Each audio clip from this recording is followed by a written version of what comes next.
आपल्याला आज चिकोली बनवायची आहेत. चिकोलीसाठी तुरीच्या डाळीचं वरण हळद टाकून बनवून घेतलं आहे. आता आपण पाणी गरम करत आहोत आणि ते आता वरणामध्ये टाकत आहे.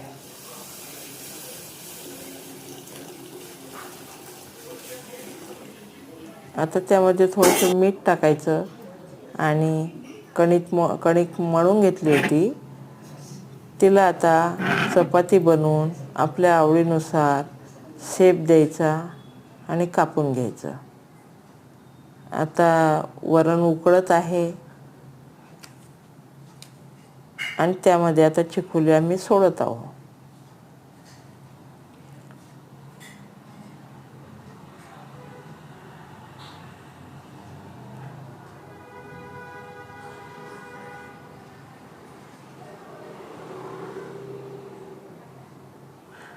गॅस आता आम्ही कमी केला आहे आणि 5 मिनटं चिकोली छानपैकी उकळून घेतली.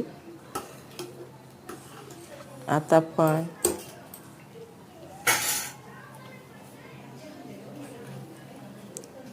वाढून घ्यायची आहे. गॅस बंद केला आणि गावरान तूप घेऊन छानपैकी खायची.